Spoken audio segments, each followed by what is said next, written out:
好，另外我们来看到呢，中日的这个冲突啊，现在啊。传出，日本议员自己都不挺高市了。好，这个是日本的这个令和新选组代表山本太郎，他说啊，日本政府在与美国的贸易协定中，计划要向美国投资约80万日元，也就是5200亿美元，其中啊90%的利润都流向美国，却不减少消费税，不提供统一补贴，这无法拯救身处困境的日本民众。好，不止国内啊，现在呢也爆出了当时这个川普打电话给高市早苗的时候呢，消息人士透露，谈及中美以及中日关系时，川普就曾对高市警告，叫你别来添乱。那么日本首相官邸的相关人士就透露说，高市早苗在这通电话之后啊，情绪是相当的激落。你可以看到啊，他这个为美国付出了这么多的钱呢，包括了这么多的对美投资，结果遇到了事情，中日纠纷，川普竟然是完全没有站在他这一边吗？而现在啊，中国大陆呢也是持续的在进行施压。来看到这个大陆的联合国大使傅聪呢，他又再一次的敦促高市要撤回他的错误言论。这是15日在安理会的公开辩论会上发言时呢，傅聪再一次敦促日方要撤回错误言论，认真的反思悔过，不要在错误的道路上越走越远。而对此呢，有很特别的一个报道，是日媒的报道说啊，这个高市首相就存亡危机言论表示认识到可能超越传统立场，将进行反省。有没有进行反省不晓得，因为这个文章里面没有提到，但是标题既然这样子下了。好，而不过呢，高市是不是有点后悔了呢？再一次被问到台湾是否适用日本集体自卫权，他做出了更多的解释。他说，除了美国之外，可能被纳入集体自卫权行使要件中是相当有限的。至于台湾是否适用，将依个别的具体情况去加以判断。不过高市真正的难题啊，还在后头呢，因为接下来国会要来剪裁席次了吗？好，这个是高市15日呢，于参议院的预算委员会来接受质询时，再度将台海议题置于国家安全的核心位置。面对议员追问说，日本政府对于中国和台湾局势的一个最新立场，他不假思索的重申，期盼透过对话和平解决是我国政府始终一贯立场。但是接下来啊，日本国会可能要裁减50席耶，可能是一个高市执政的一个重要关键转折。好，不过现在啊，这个解放军呢对日本施压是完全没有减少的。来看到，在这个海事局发布了航行警告，在周五上午的10点到周五的下午3点呢，渤海的部分海域要进行军事训练，要求无关的船舶是禁止驶入的。而现在呢，日本人自己呢也是不愿意退让吗？我们来看到啊，这个美军发起 B-52轰炸机训练对照，那么日本人就硬起脖子贴文说，中国有本事，你再造射一次啊，就是叫你雷达再锁定一次啊。那么台湾的榨菜哥，这个是中国大陆对他的一个戏称啦，就是我们的黄世聪。好，他说啊，日本一架 F-35就可以把一整个国家所有的电站系统都给消灭了，何况呢有12台，让全世界看得瞠目结舌。瞠目结舌的真的是不知道是不是因为他能够去摧毁一个国家啦，可能是对他的言论吧。好，另外呢，日本的防卫省呢也持续的在冲绳的最东岛屿租地来部署雷达部队，要强化去监控共军的能力。好，这是这个日本的防卫省要加强监控能力，计划在明年年初的时候就要进行整地整备。好，以部署航空自卫队移动式的警戒来管制这个雷达部署。但是啊，日本的军事不退让，而反映出的就是高市接下来遇到的困局吗？我们来请教赖岳乾老师。先看一下这个高市早苗把5500亿美元，那是日本人的钱，不是美国人的钱哈，那是日本人的钱。然后高市早苗在川普10月底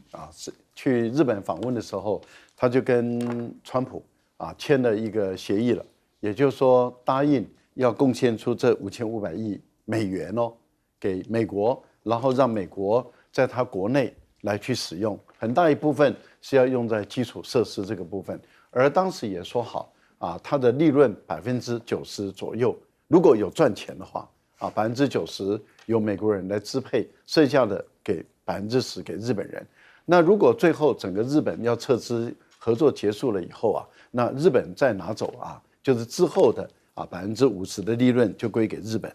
那有一些日本人就觉得很奇怪啊，那是我家的钱，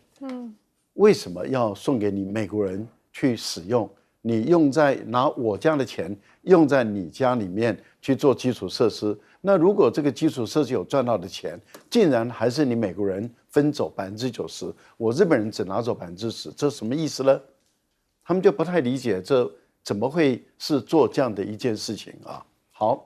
但是高市早苗当时就认为说，我只要满足川普就会挺我，所以你就可以看到他在11月7号的时候，他就开始讲了台湾有事就是日本有事的这句话。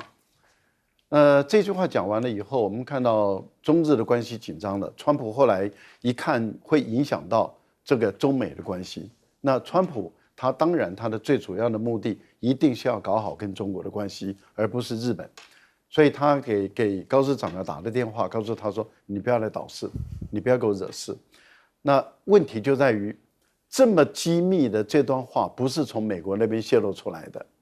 而是高市早苗的官邸里面的知情人士泄露出来。你不觉得这一点有学问吗？也就是说，为什么高市早苗周边的最亲近的，而且在场的然后听得到高市早苗接到电话之后他的反应跟他的情绪、心理变化的人，他为什么要把这段秘密对外讲出来？为什么之前他的日本的官房长官木原忍跟他不同派系的人他为什么要把他们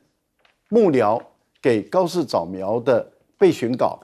然后高市早苗不采用，用自己的话写出来的这一段的原稿丢给这个在野党的这个国会议员，然后凸显出说这一些事都是高市早苗做的。木原忍是高市早苗的部属，那我一个部属，我去斗长官说这个都是他干的，那这样子的情况，难道不已经释放出一些讯息？也就是日本的右翼开始在跟高市早苗有一点点的切割的这种布局在里面。我讲的是布局。如果高市早苗的民调继续往下降，因为他的民调已经从78、72，现在已经到了59.9了，已经开始往下降了。那当然，另外有一个媒体，他认为应该还有62，不管如何都已经在往下降的一个情形下的话，高市早苗很明显的开始面对一些困局了。那如果他的民调持续在往下降，后来的日本的右翼觉得高市早苗撑不住了，守不住了，难道不排除？我个人认为他们可能要开始跟他做切割了，所以把责任都怪在他身上，开始在悄悄的做这些布局。好。那我们要问的是，高市早苗为什么讲这句话？日本的右翼麻生太郎说，他只是把我们右翼一贯的立场讲出来而已。那问题就在于，你右翼一贯的立场都是台湾有事就是日本有事，所以台独的才敢在台湾这么嚣张嘛，就是因为他认为有日本给他靠嘛，所以你看到台独的那些人最哈日、最亲日，那就是因为他们知道日本的右翼真正的。不讲出来，但是他们是台湾有事就日本有事。可是问题是，当你现在讲出来了，那对大陆来说，你要不就收回，你如果不收回，那我们就没完没了这样一直下去。可是如果高市早苗把这句话收回，右翼的就完蛋了，因为不讲破还好，一旦讲破了再收回，右翼的就无地自容了。所以我觉得事实上是被他们搞砸了。这个。榨菜哥我有跑去这个重庆那个涪陵吃了他们的榨菜确实好吃，好吃的不得了。但是每个人都吃得起榨菜可能就这位榨菜哥吃不起榨菜，他现在竟然可以把 F-35的功能神乎其技，佩服他。好，非常佩服榨菜哥。我们来请教这个林玉峰委员。其实川普跟高市早苗谈了什么东西？我们外界不得而知了。我慢慢的，有些真实的消息就会透露出来了。当然，至少我们可以知道一件事情，就川普跟高市早苗谈话的时候，基本上他心情不可能太好，你知道11月大概5号的时候，3项重要的选举，纽约市的市长，维吉尼亚州的州长，纽泽西的州长全败，民主党全败，共和党人当选。然后呢，川普的民调往下掉，物价上升，他的民调往下掉啊。那你再看后来的这个，连迈阿密市长的选举都输掉，这当然是后话了，是后面。所以对川普来讲，国内的情形啊，他所面对的就是民主党的声势上涨，共和党跟他自己的声望是下跌的啊。然后呢，最重要是乌克兰问题怎么解决？他说他只要上台24小时，这个战争就结束了。就现在已经过了多久了？你上台多久了？都快把第一年都做完了，就还遥遥无期。他心情很不好。另外呢，委内瑞拉问题怎么解决呢？所以你们不要看，我们不要看到川普在电视上扬威耀武，好像很一副志得意满的样子，内心是他很虚的。所以他当然因此我们去假想，他跟高市早苗在谈话的时候，他心里的主张是什么？就是说你真的不要给我添麻烦。他现在就是要把跟中国大陆问题解决，因为这跟什么？这会影响到物价的问题，还有很重要，影响到乌克兰战争。要让俄国人有所退却，你一定要把他的后勤的资源啊，这个体系啊，相当程度要把它干扰。那他的很多的后勤，坦白讲，军民两用的很多的物件、车子啊、无人机的零件，都中国大陆提供的。所以这个时候当然不希望说你高市早苗，你不要坏了我的整个的战略嘛。我就希望乌克兰战争赶快结束嘛，这样子我又记上一笔了嘛。他天天都想拿诺贝尔和平奖，结果今年也没有拿到，他也很不爽，对不对？所以他当然一定是希望高市早苗说，你很多事你就不要太高调哦，让局势稳定下来。所以这个是可以想象到的。至于说一台 F-35哦，就可以灭掉一个国家所有的电站系统哦，这种讲法，我想他一定有他的理由啦，只是说他好像也没有告诉我们理由是什么。就战争的本质哦，其实是很复杂的哦。这个在人类这个地表上所有的活动里面啊，最困难的就是战争。很多强大的国家都认为我一场仗就可以打赢。这个就像这位什么，他叫什么泡菜哥啊，什么哥？榨菜哥，就像这样子，他把战争看得太简单。美国当你去参加越战的时候，他有想到这场仗要打20年，而且到最后是要仓皇的撤军吗？他去打阿富汗的时候，他有想到说，我这个战争要打20年，而且要在半夜清晨的时候偷偷溜走吗？没有想到。所以战争本身是一个非常复杂的东西。第一个，你知道你的战争里面除了核子武器以外，很少有单一的武器可以决定战争的输赢的。战争的结果很少是由某一个特定的武器所决定的，除了它是核子武器。问题是核子武器你也不敢用，如果可以用的话，美国在韩战就用了，美国在越战就用了，美国在阿富汗战争就用，就是不能用嘛。所以我觉得就是说，不要过分的去简化这个战争跟战争有关的东西，尤其是武器系统。真正决定战争结果的不是武器系统。好，美国的川普不挺高市，那么高市最新的说法有改变吗？听起来好像是没有吗？请教李老师。我觉得基本上没有太多的变化哈，因为真正的关键就是在11月7号他的讲话那个讲话之后呢事后他再怎么用比较圆融的说法，或是比较和缓说法，大概都已经这个事情已经是造成所以包括11月10号，他的确那时候3天之后已经有比较缓步的说明，但是呢我们知道他跟川普通的电话应该是在11月25号，可是11月26号高市早苗在面对这个在野党的这个党魁的这个对话当中呢，他又提到一个比较像是台湾有事，因为他提到1951年的这个旧金山合约，所以北京的反应更加强烈。好，所以一波未平一波又起，所以最近的这次讲话，他说希望透过和平对话的方式解决。那基本上他没有任何的一个新的说法所以一般看起来是中日之间这样的状况应该会持续下去。那因为高市早苗话已经说出去，所以无论是后面用什么样的方法做叠加式的说明，做补充式的说明，基本上我觉得就有一点骑虎难下了这个应该是没有退的任何的空间。那同样的，对于中国大陆来说，我觉得也是如此因为目前的手段就是外交跟政治的这种批判是走在第一步，最前面、最凶、最强悍。那经济的手段包括观光啦、旅游的，还有一些其他可能的措施是慢慢往上走，还没有一次把这个油门吹到最低。那至于比较军事的手段，应该是放在比较后面包括之前所谓的这个歼15对于日本这个空中自卫队的这个 F-15的雷达的照射，这个还是属于比较那种比较零星的事件啦。我觉得并不能算是一个中国大陆那种全面式的对日本采取比较严厉的那种次军事手段所以我觉得这样的状况应该会持续对峙下去。对峙一阵子，也是一种意志的较量。因为如果是以高市早苗的这个政治的计算来说，他其实没有退路了，他已经话讲出去了。在这样的状况之下，你要说我收回11月7号的讲话，我觉得放在任何国家的内部的政治跟政坛，大概就是宣布自己的政治寿命的一个到期。那其实中日的关系还是非常的密切，经济各式各样。刚刚提到那个猫熊，其实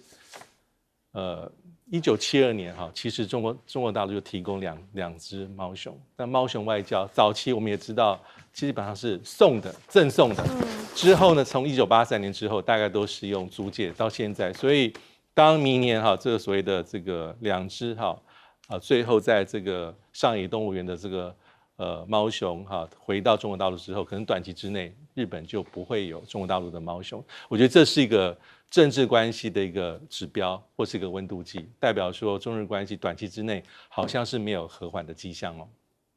中日关系可能会僵持1至2年以上嘛。好，我们另外来看到呢，现在美中科技竞逐的部分，哇，竟然是从根本面，也就是人才的部分，中国要迅速的崛起了吗？我们来看到这个是自然指数发布的一个首份应用科学榜，来看到中国的科研机构呢，不仅是包揽了前10名，更是垄断了前30名的所有席位，一直到第31名才出现了新加坡国立大学的身影。而看到呢这个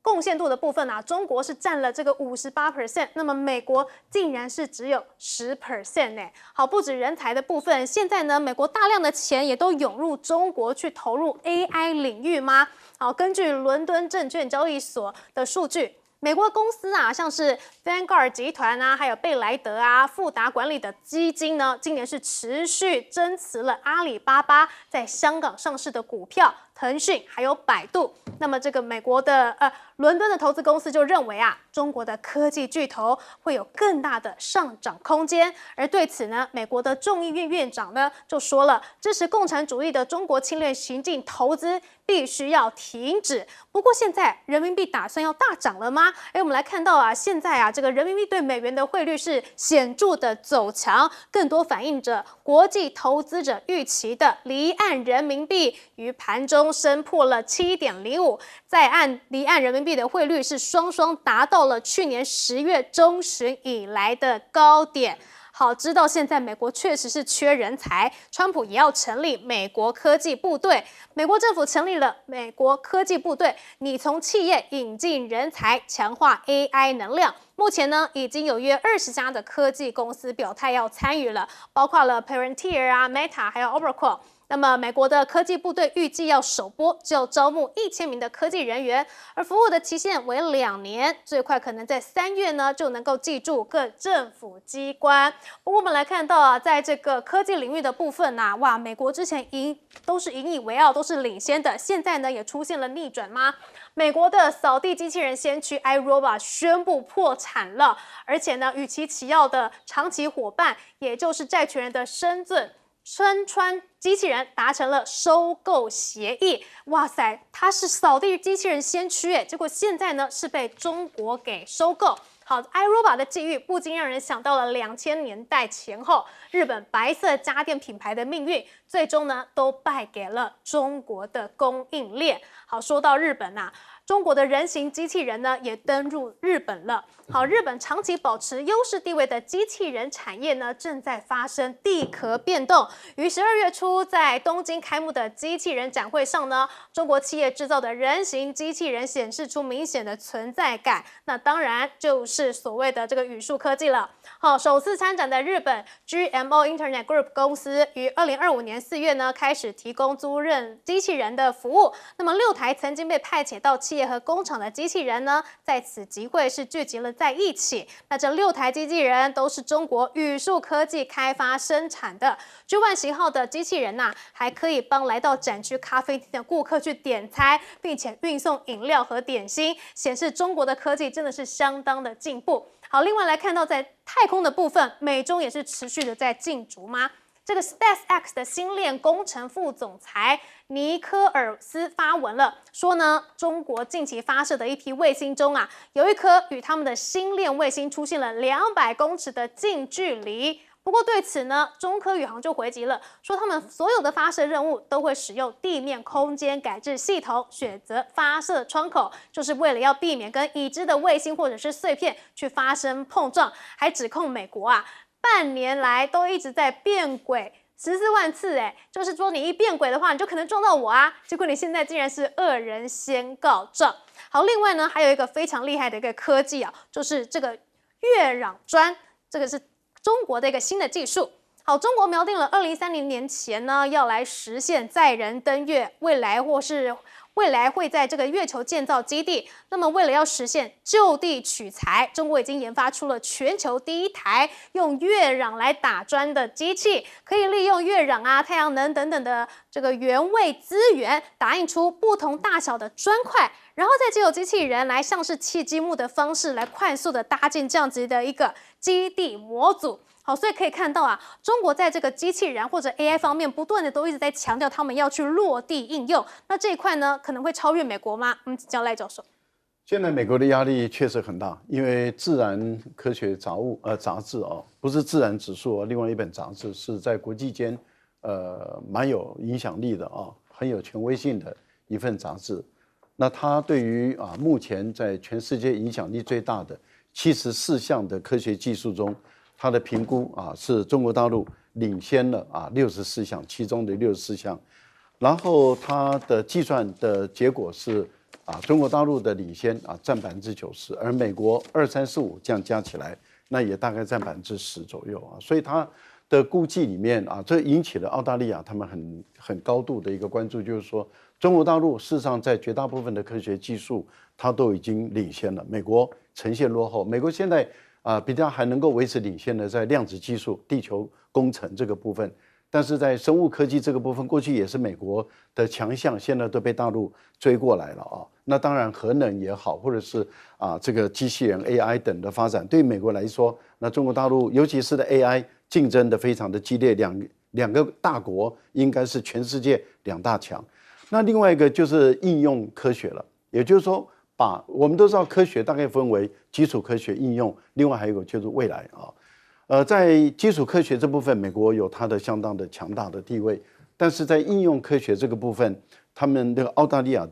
的计算统计的结果是美国遥遥的落后，中国大陆遥遥领先，这个都已经呈现出在目前的工业产品中，大陆在很多的产品里面都已经呈现出它的优势地位。特别您看看，连制药这个部分，在过去这个一定是美国跟欧洲人的天下，还有日本可是现在连制药大陆都已经是在国际间不可或缺的了，而且美国也好，欧洲的大药厂，他们在很多关键药它已经不只是基础药，而是关键药都需要中国大陆的资源这个就代表大陆连制药这个部分都赶上来了。这个当然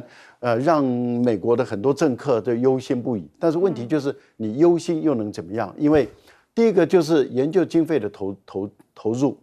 大陆的 GDP 至少占2%，它是会用在研究发展上。每个企业本身也会拿出很大的一笔钱用在研发上。你看华为或者是大陆的所有的企业，他们本身重视研究，所以他赚的盈利中一定会把很大的一部分的钱都用在研究。那相对来讲，他们就会认为美国政府投入在这个研究的经费里面很明显的不足。那如果再加上其他的国家，他们就觉得这方面跟不上中国大陆。第二个就是科学人才这个部分也遥遥落后了。也就是说，中国大陆的大学生的人数多嘛？因为我们都知道，一年大陆的大学生的毕业人数是800多万到1000万左右。大陆现在的大学生大概5000多万嘛，好像是含硕士生、博士生。你看我们台湾的总人口才2300万，大陆读博士、硕士大学的每一年还维持在读书的就有5000万人。那你想他们的毕业生将近1000万人，这1000万人里面最顶尖的人我们讲最顶尖的1%，60%到70%是学理工，所以他们的工科生的工程师的数量总额是很巨大的。也就是你 G7 总和加起来的工科生不如中国大陆的工科生，你怎么跟他拼科技嘛？就是根本面人才就没有了。我们先休息一下，待会回来。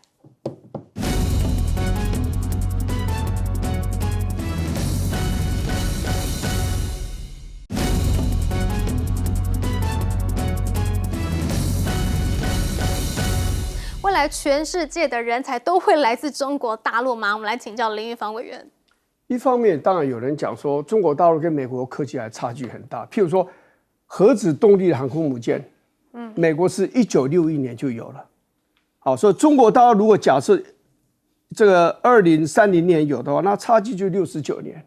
然后要登陆月球，太空人登陆月球，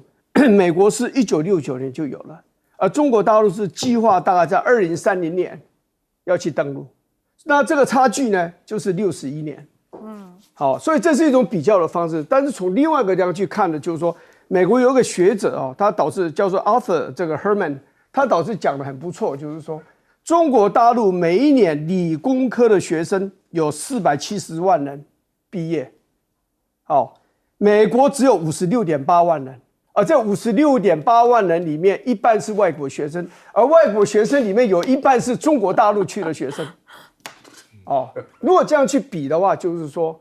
中国大陆它一定会快速的向前走。所以这里所讲的应用科学，特别它指的是应用科学方面，他会觉得中国大陆突飞猛进的原因，很可能就是跟他的理工科的学生的毕业的人数。还有呢，这些毕业学生里面很多又到美国、日本、欧洲这种先进国家去留学，可能也有关系这样子。所以中国大陆的这个科技的研究真的是不容许我们去低估的。美国就是因为看清楚了，所以才在很多地方要去限制跟中国大陆之间的交流。好的晶片不卖给他，制造晶片的这些设备美国没有的话，荷兰也是不可以卖给他。美国不卖，你荷兰更不可以卖，连日本都被管制。所以美国是用自己的力量，还有结合他所有盟邦的力量，对中国大陆进行科技的这样的应该怎么讲？不能讲禁运了就科技的这种限制，这种输出啦所以这个对中国大陆会不会影响？会有。那就看中国大陆怎么去克服这个外国的先进的晶片，制造晶片的设备不卖给他以后，他还是可以持续向前走，这个大概是关键。好，我们先休息一下，待会回来。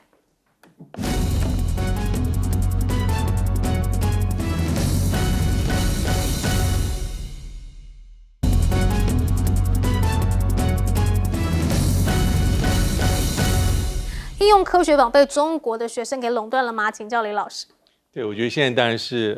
我觉得人才是这个最重要美中战略竞争里面最关键的一环。那因为刚才有提到这个荧幕上有提到说，这个人形机器人其实也是目前美中的兵家必争之地因为中国大陆当然有很多的厂商这个兵家必争之地也做得很好。那我们回顾一下这个马斯克这个特斯拉，他在今年的把收回的时候是非常的这个夸下海口的Optimus 第一代、第二代迈向第三代，当时他的说法是他有信心未来的量产是5年100万台明年是5万台。好，但是而且他还讲过说，夸下海口说，他说假设这个特斯拉的人形机器人世界上排名第1，可能第2名到第9名都是中国大陆。第一个是他对自己是彰显出他的自信，第二他也体认到说，中国大陆在这方面的突飞猛进。但是在10月份的时候，有陆陆续续有些消息，特斯拉的人形机器人还是有些受限的地方，比如说他们非常强调的要仿人的手，无指的运作，灵活而且自由度。那这一点其实未必是每一家人形机器人公司都很重视的。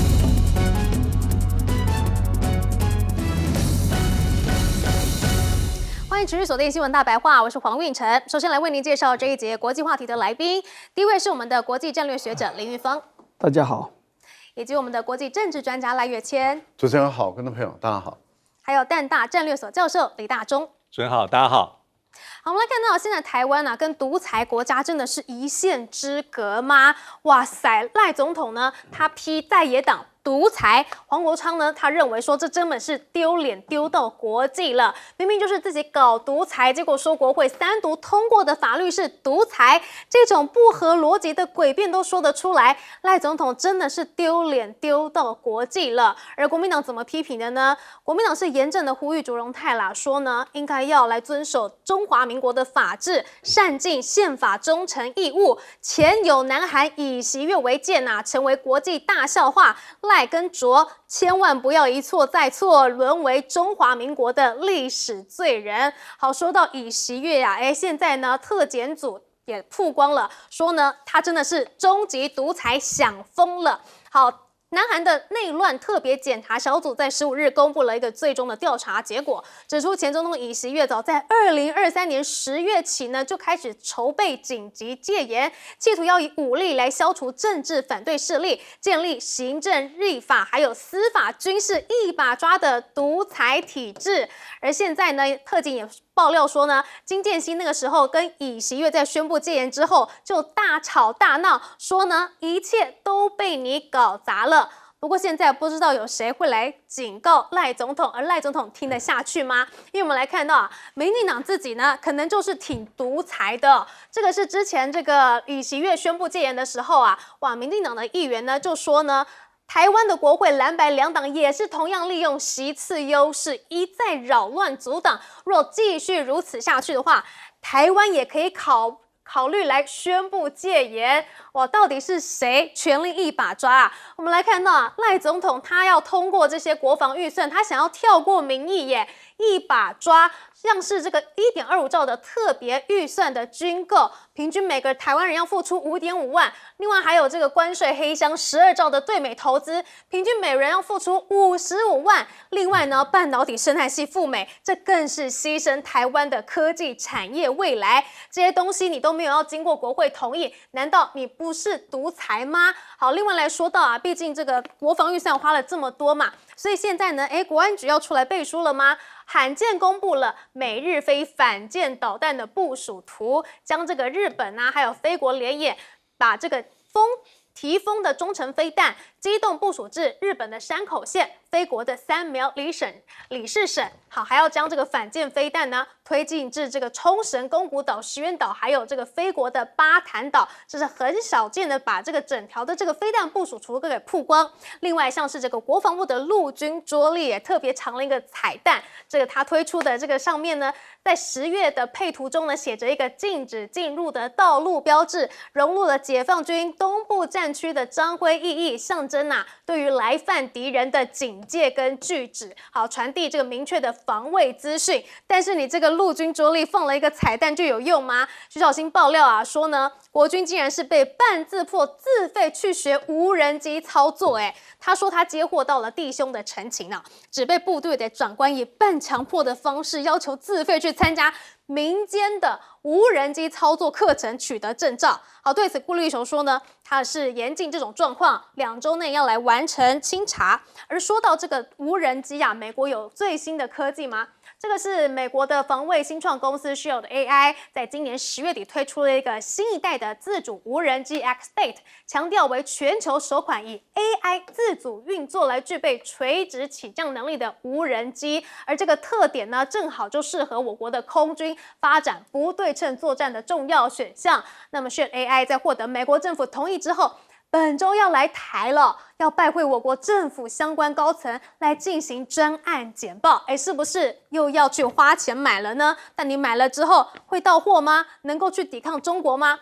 我们来看到解放军的威胁。现在呢，这个号称空中航母的无人机母舰9天，上周被官宣在中国西北的陕西省完成了首飞。紧接着呢，被称为空中大蝙蝠的中国国产大型高空高速隐身无人机彩虹7，周一也同样被官宣在西北已经成功首飞了。而这个彩虹7呀，可以绕行日本一圈，甚至对关岛来实施侦察，未来可能会被部署到南海。那么美军在中国的监视下，形同是裸奔。好，不止空中，就连水下的无人机也有哦。这个是美媒海军新闻报道说，中国近年在南海去测试了2款超大型的水下无人机，而这个航程是达到了1万海里以上，直接威胁到了美国西海岸哦，像是西雅图啊，还有旧金山以及洛杉矶。好，中国的威胁已经不止对台湾了，对美国也是。那么你现在赖总统还去搞独裁，时间对吗？我们来请教这个林玉芳委员。先这样讲了，这个执政党批评在野党独裁，这是没有逻辑跟没有常识的说法。你知道在野党他只有能够投票而已，在议会投票，在国会、在立法院里面投票，他手上没有行政权，军队不在你手上，警察不在你手上，对不对？包括这个司法体系也没有在你手上，你要怎么独裁？你在野党有什么独裁的资源？有什么独裁的本钱？独裁的手段？没有。独裁2个字一定是要跟执政党挂钩在一起才有意义的。比如说这个总统独裁啊，总理独裁啊，现在在野党什么都没有，就是在立法院多数这样而已。他要独裁什么？他可以调动一个军队吗？他可以调动一个警察吗？没有，他完全没有资源。说这个话是没有道理。另外就是讲到说这个现在这个预算案的问题了啊，这个我们的宪法的这个增修条文里面是讲得非常非常的清楚了。行政院针对条约案啦，还有预算案啦、法律案啦，你这个把行政院的版本把它否决掉了以后，你行政院在总统合可了之后，可以提出复议，但是你复议的结果又被打败了，那你怎么办？很简单啊，我们增修条文里面，宪法增修条文里面第3条第2项第2款啊，就是行政就只有接受，应该接受，用应这个字就应该接受，没有其他的路可以走了。你现在你要走一条，你总统台走一条，中华民国到现在114年了，没有一个行政院长敢说你复议失败了以后，你说我不执行你立法院通过的版本，你可以这样做吗？这坦白讲4个字，胆大妄为。你没有这样做，你以为以前的行政院长没有比你更彪悍的吗？有没有比你更聪明的？也有。可是哪一个人敢把这个提出复议案被打回了以后呢，拒绝执行的？没有。因为什么要有所谓的这个权利啊？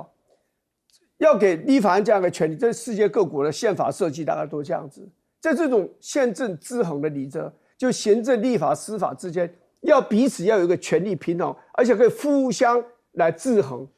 是这个样子的吗？所以这个权力就是交给你可以把经过多数1/2的多数，可以把行政院的复议把它给推翻，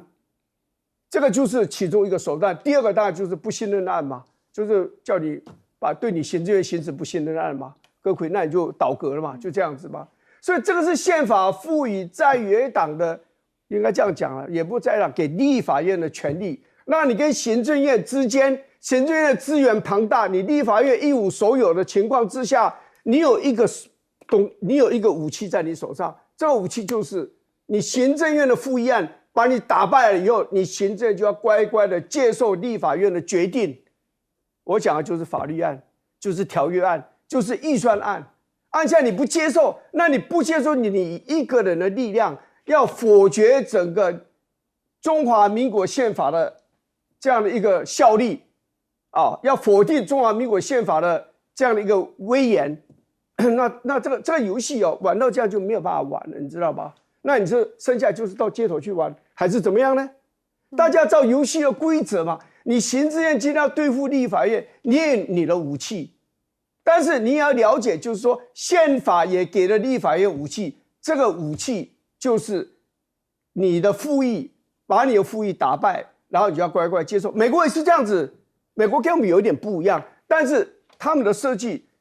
精神跟我们一模一样，就是美国行政国会通过的案子，你总统可以把它否决，推回到美国国会之后，美国国会再用2/3出席议员的投票，把总统的否决案再把它否决掉的时候，总统就是要乖乖接受。自从美国立国这么久200多年，也没有一个美国总统针对他的案子被他否决的案子被美国国会再否决了以后呢，他能够对抗的没有过。所以我们今天政治不可能没有斗争。斗争要有章法，斗争要文明，斗争要符合民主的原则，斗争要按照游戏的规则。游戏的规则就是给你行政院复议案，但是你的复议案被立法院打败之后，你就要乖乖的接受，这个叫做游戏的规则。你现在不接受，你就是破坏这个游戏的规则，那这个国家就会乱嘛。基本上就是权力必须要分权啦，但是如果你不听宪法的，那就是独裁啦。我们来请教赖教授。我觉得应该问赖清德什么叫做独裁哈？这个赖清德已经在创人类间政治学上的一个最大的笑话哦。在野党没有行政权，没有军队，没有警察，没有行政部队，没有预算权，没有政策决定权，什么都没有，他就是委员、立委。他没有权利，他根本不可能独裁，也无从独裁。然后你可以把在野党说他独裁，这个人厉害，佩服啊，因为没有权力的在野党说他独裁，那可以指挥军队，可以决定预算，可以定法案的啊，然后可以指挥警察的啊，这个有这么大权力的人，有权无责。这个不叫独裁，叫什么？这是人类间最大的笑话。第二个就是赖清德到底懂不懂民主啊？国会选举出来，国会最大的政党，也就是说你的执政党没有超过一半，你的执政党变成少数党。那民主政治的原则就是最大的政党的组阁，那就是由国民党来组阁。国民党可以联合民众党，也可以联合你民进党一起来组阁。但是由最大的政党来组阁，这才符合民主的精神、民主的原则。结果呢，他没有，他让这个小党，也就是民进党在立法院是小党，却有小党来组阁，这已经是第二大的笑话，而且第二大的违反民主的精神了，不民主、假民主、反民主。好，第三个不搞责任政治，行政院院长说你立法院啊，因为他代表人民。因为他是一票一票投下去的，他是所有的立委一票一票，所以每一位立委就代表他的选区、他的选民，一票一票投下去，不是一人说了算咯，是这么多票一票投下去，投下去以后说我要通过一个什么法案，或者我否决一个什么法案，你行政院长说我挚爱难行，我做不到，所以我跟我的老板总统报告说，报告总统，我这个管家我做不到，所以请你退回复议。好，退回去了，然后老百姓说你还是要做，而这个时候这个行政院院长按照你对于你老板的负责任来说，你说你已经做不到了嘛，那你就应该要辞职下台，内阁总辞嘛。结果你非但厚的脸还要坐在台上，然后还说那我不负属，我不负责任，这个是已经是人类间最大的笑话。说老板，我觉得我做不到，那老百姓说我还是要做，那这个时候我就做了，但是我不签署，哎，我死皮赖脸，我就是要坐在这个位置上，我不要脸，你们能奈我何？了不起哎！真的是民进党从赖清德到现在的卓荣泰，他在创造我们的政治史，哎，了不起呀！没有权力的人说你是独裁，然后这个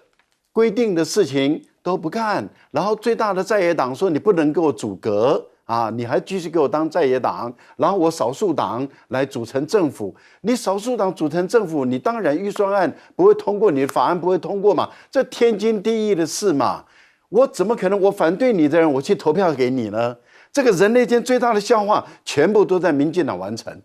佩服佩服，了不起了不起！这个党真的是不得了的党啊！真的不晓得赖总统是不是把尹锡悦当成偶像？哈，我们来请教李大中老师。